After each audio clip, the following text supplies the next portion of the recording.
வெறும் 6 பந்துகள் மட்டுமே மீதம் இருக்கிறப்ப நம்ம இந்தியா நியூசிலாந்து அணியை வீழ்த்தி தற்போது இந்த சாம்பியன்ஸ் ட்ரோஃபியில் வெற்றி அடைஞ்சிருக்காங்க. இப்படி இருக்க ஆட்ட நாயகன் விருது நம்ம ரோஹித் சர்மா அவருக்கு தான் தரப்பட்டிருந்தது. ஏன்னா 76 ரன்கள் முக்கியமான நேரத்தில் அவர் அடிச்சு கொடுத்தாரு. அதே போல ஓப்பனிங் பார்ட்னர்ஷிப்பும் நம்ம இந்தியாவுக்கு அபாரமாக இருந்துச்சு.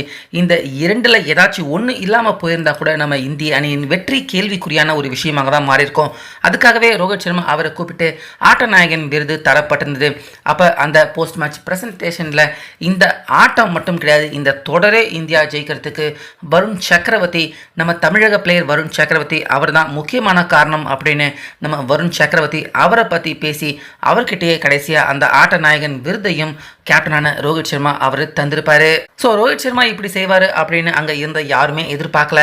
அப்படி வருண் சக்கரவர்த்தி எப்படி இந்த தொடரே நம்ம இந்தியா ஜெயிக்கிறதுக்கு முக்கியமான காரணம், இதுக்கு ரோஹித் சர்மா அவர் என்ன பதில் சொல்லியிருக்காரு அப்படின்னு பார்த்தீங்கன்னா, இந்த தொடரில் முதல் 2 ஆட்டங்கள் வருண் சக்கரவர்த்தி அவரை நாங்கள் விளையாட வைக்கல.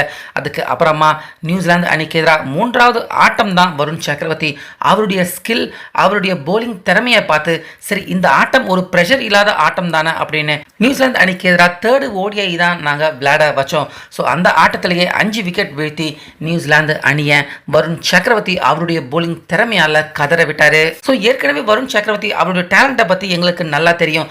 ஆனாலுமே இந்த ஸ்பின்னிங் ட்ராக்ல வருண் சக்கரவர்த்தி அவருடைய போலிங்கில் நாங்கள் பேட்டிங் செய்து பார்த்தோம்னா அது எங்களுடைய பேட்டிங் திறமையும் இன்னும் மேம்படுத்தும். அதே போல் வருண் சக்கரவர்த்தி அவருக்கும் போலிங் ப்ராக்டிஸ் நல்லாகவே எடுத்த மாதிரி இருக்கும் அப்படின்னு அப்போ இருந்து இந்த ஃபைனல் முடிகிற வரைக்கும் நாங்கள் இந்திய அணியின் முக்கியமான பேட்ஸ்மேன்கள் பல பேர் தொடர்ந்து வருண் சக்கரவர்த்தி அவருடைய போலிங்கில் தான் நாங்கள் ப்ராக்டிஸ் எடுத்துக்கிட்டு இருந்தோம். ஸோ இதனால் வருண் சக்கரவர்த்தி அவருடைய போலிங்கும் இம்ப்ரூவ் ஆச்சு, எங்களுடைய பேட்டிங் ஸ்கில்லும் இம்ப்ரூவ் ஆச்சு. இதனால தான் இந்த பிச்சில் நியூசிலாந்து அணியின் பேட்ஸ்மேன்கள் அவங்க பேட்டிங் பண்ண கஷ்டப்பட்டாங்க. அதே போல் இந்திய அணியின் பேட்ஸ்மேன்கள் முக்கியமாக ஹர்திக் பாண்டியா, KL ராகுல், ஸ்ரேஷ் ஐயர், விராட் கோலி இப்படி நாங்கள் எல்லாருமே இந்த ட்ராக்ல கொஞ்சம் ஸ்பின்னர்களை ஈஸியாக சமாளிக்க முக்கியமான காரணமாக இருந்தது வருண் சக்கரவர்த்தி அவருடைய போலிங்கில் கிடைச்ச அந்த எக்ஸ்பீரியன்ஸ் தான்.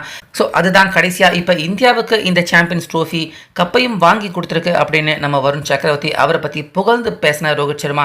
அதுக்கப்புறமா அங்கே வருண் சக்கரவர்த்தி அவரை கூப்பிட்டு அவர் வாங்கின ஆட்ட நாயகன் விருதையும் வருண் சக்கரவர்த்தி அவர்கிட்டயே கடைசியாக கொடுத்துட்டாரு. அது மட்டும் இல்லாமல் ஒட்டுமொத்த நம்ம இந்திய பிளேயர்கள் எல்லாருமே சாம்பியன் போர்டுக்கு முன்னாடி நின்று அந்த ட்ரோஃபியை வச்சுக்கிட்டு கொண்டாடிக்கிட்டு இருக்கிறப்ப ரோஹித் சர்மா வருண் சக்கரவர்த்தி அவர் கையில் ட்ரோஃபியை கொடுத்து வருண் சக்கரவர்த்தியை நடுவில் நிற்க வச்சு ஒட்டுமொத்த நம்ம இந்திய பிளேயர்கள் எல்லாருமே இந்த வின்னிங் மூமெண்ட் செலிப்ரேஷனை செலிப்ரேட் பண்ணியிருந்தாங்க. ஸோ வருண் சக்கரவர்த்தி அவரால் இந்த தொடரை நம்ம இந்தியா வெற்றி அடைஞ்சிருக்க இந்த தருணத்தை பற்றி உங்கள் கருத்தை சொல்லுங்கள்.